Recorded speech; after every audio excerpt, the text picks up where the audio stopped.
Will Tennessee Valley ratepayers pay the price for that with higher utility bills, medical expenses, and housing and insurance costs as climate change fuels more and more costly disasters? The nominees appear here under a cloud that is not their own fault.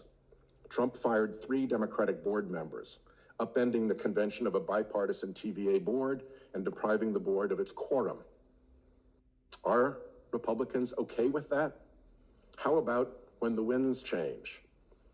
Political interference to enrich political megadonors is the exact opposite of what is needed to run a proper utility.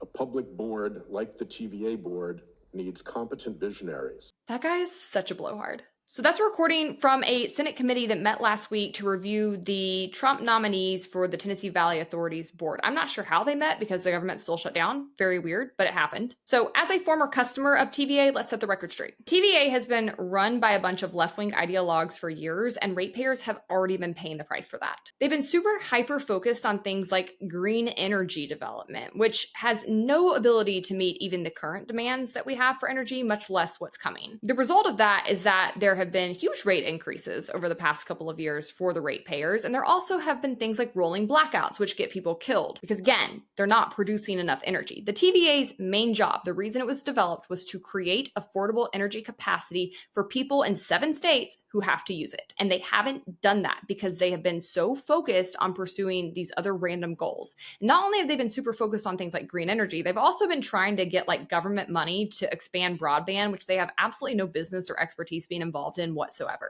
I am no fan of Republicans lately, but let's be so serious. This was the only camp that was going to come in and clean up the TVA and bring any relief to taxpayers who have had to live under its regime. What the South needs at the TVA is leadership who knows how to stay on mission, who understand the market and how to run a business, and who aren't just justice warriors getting a government paycheck to pursue their delusions. I also want to see us move away from fossil fuels, but that isn't going to happen unless we get nuclear energy. And we aren't getting nuclear energy because companies like TVA keep dropping the ball and instead going after green energy. So personally, I'm super encouraged by the new appointees to the TVA board. They were more than needed. And I saw this quote from one of them that said, "All other things being equal, I generally come down on the side that private enterprise is more effective at getting things done than the government." That's the kind of person that I want running the TVA if it must exist. It's just common sense. There's nothing partisan about it. And when people like Sheldon Whitehouse try to make it that way, they are showing you that they care more about political points than they do people having affordable energy.